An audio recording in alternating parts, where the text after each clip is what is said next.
We're here on your favourite local radio station. It's Alex Belfield talking to Rob Newman. How are you? Very well, thank you, and very well indeed. I've just watched your DVD. It's unique, it's different. You haven't just stood there on a stage and told a load of jokes like most of the comedians do at Christmas to sell a DVD. A lot of effort's gone into it, and your character is so unique and odd. Congratulations. Thank you. I've never been congratulated for my oddness before. But, well, I mean it in the nicest possible way. You're different, and the stuff you talk about is fascinating because you're actually making a very good point. Oh, thank you, yes. The show History of Oil, I think the reason why it sort of looks like it took a long time to get together is that it did, because it was originally a stand-up show called Apocalypso, and then it got sort of whittled down, and I took all the rubbish bits out and then had about 5 minutes, so I put some of them back in again and we built it up again, and then there's a free bonus track which is free bonus performance. There's me pretending to be a rock star. Free bonus track, but there's another live one which is filmed.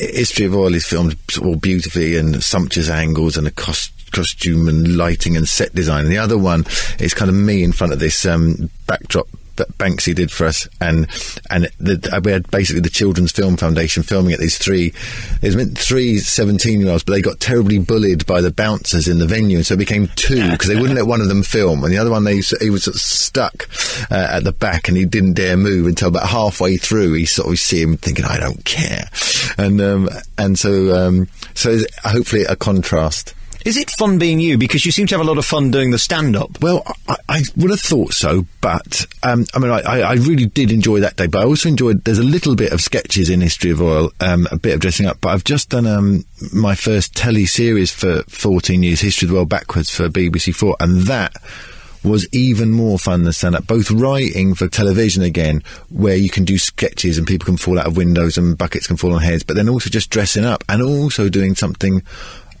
as an ensemble. I'm a real loner, and I like to sort of have it done my way, and so I end up, because I'm quite a low status person, doing things on my own.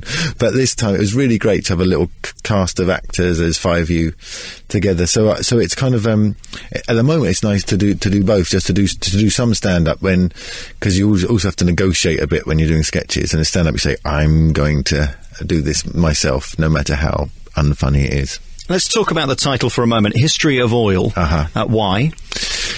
History of Oil, because I just think that oil is central to understanding the last 100 years, and it's never put in the centre of the story that we tell ourselves of the 20th and the 21st century. For example, oil was a big part in the First World War and the Second World War, because in the First World War the British Navy had just gone from coal to oil, and then I'm very interested in it at the moment because of both the climate change, which means we really have to keep the fossil fuels in the ground, but also with this thing, peak oil. This is petroleum geologist theory that we've passed the peak of oil production. From now on there's going to be less and less of it, and so we're going to have to scale everything down. And I remember Joe Strummer once talking about this years and years ago, and he said that they say there's only 100,000 barrels of oil left, so we've got 100,000 barrels of rock and roll. And so I feel I've developed the analysis somewhat, but Strummer gave us all the heads up. How do you make something as boring as oil entertaining? Because it's not the most showbiz glamorous subject, is it?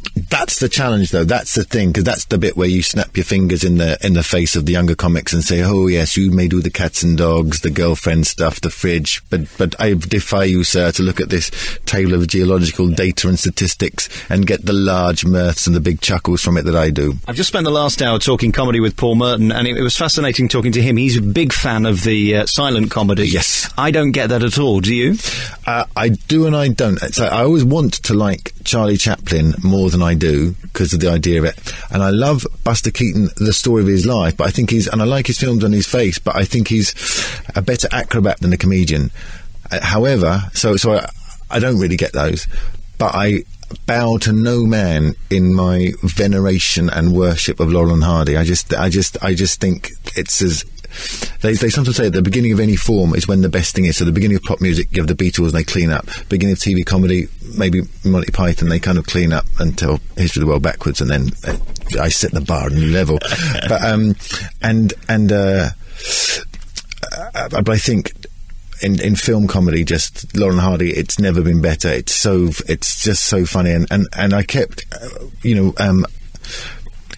like I really like in History of Oil all of crazy camera works, but I usually try to have, for like a visual gag, the camera shouldn't move, and that's what the Stan Laurel's really good at doing. Just and the camera's kind of deadpan; it just stays there, and so it's kind of it kind of looks more somber, and you're expecting something quite stately, and so when of course he falls out the window, it's just more fun. It's like you've got this very square grave board around it, and so it's just more funny when he and it's just the ideas, the amount of ideas in there, and also the warmth. There's such a lot of warmth and love, and it's so easy to do sort of cold and sardonic and sneery comedy, and Lord knows I've fallen into the trap of doing that in the past. I've tried not to in the last decade or so, and there's just such a lot of love in it as well,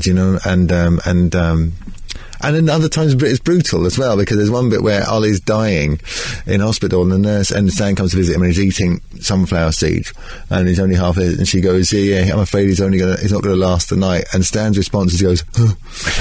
It's just a brilliant thing. Well, the thing that I love the most is the word veneration. I've never heard that in a sentence before. Congratulations. I like Thank you very much. Well, there's targets that have been set from BBC head office that you need to have several polysyllables in every interview from now on the radio. I think that's perfect. Let's talk about you as an act very finally, and what you are and who you are. If I don't know you, how would you describe your act? I don't know who to really compare you to. Yeah, I think that's the problem, isn't it? It's like Brian Eno and David Bowie just passing the trogs in the airport when they've just done Ziggy Stardust, and them saying, what is it, rhythm and blues, pub rock? Not exactly. Not exactly. I mean, you're not Joe Pasquale or Ken Dodd, are you? Trying. Give it, I'll get there. But, yeah, well, you want to be your own colour of the rainbow, as Sam Kinison, the American comic, said. He's dead, isn't he? He sure is. Yeah. He's your own colour of decomposing earth beneath where that rainbow may be. It's unique. Let's leave it there. Well, that's your word, not mine. Yeah. I think it's tremendous. It's very funny. To me, so far, I've seen most of the DVDs that are being released this Christmas. This has had the most effort put into it. Thank you very much. It looks like that. I'm not saying it's the funniest or it's the best. That's what I think you should be saying. I think it's the funniest and the best. No, I'm not saying that. No. Well, no, but Let's be clear. I'm not saying that. I'd like to say that, but I'm not saying it. It is very funny. I hear what you're saying, Alex, but what I'm saying is, I am, and here's I'm saying you might be. We'll be here all day with this one. It's a tremendous DVD. I don't think I am. Yeah. Thank you so much for coming in, and I really love watching it. It's my first interview I've done about it, and that's really good, because it's gone. They had, you went across America, people were downloading it illegal off of Google Video and setting up screenings in cinemas and things, and saying, "Shall we send you the $230 we made?" And I said, "I can't really accept it because it'll all be whatever. So give it to whatever." I've just finished uploading it to YouTube. So they'll all get to see it as well. Well, no, I tell you, spread the wealth. It's been on. It's been on. That's been the only way people could get it for ages and ages. BitTorrent, Google Video. I always didn't even know about these places until people said, "We just made $10,000 showing the film we took of yours in a small barn in whatever, and we've given it to the Keep Guns Legal campaign of Denver, or whatever." Oh man, you didn't let me finish anyway, because this is what I've got to say. It's a very good DVD. Please go and buy it, because unfortunately Rob can only afford to shop in charity shops. This is what I've learned so far.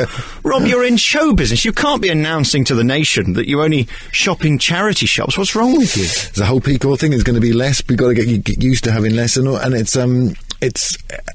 there's too much stuff. There's some town in China making 9 billion socks. There's already stuff out there, and then it's amazing what you can get for £2, and people usually say, where do you buy that in charity shop? And you go, as a matter of fact, I did. Yeah, so that's a double smack in the face through their sarcasm, isn't it? Yes. Robert Newman's new DVD, History of Oil, is in your stores now. Thank you very much. Thank you.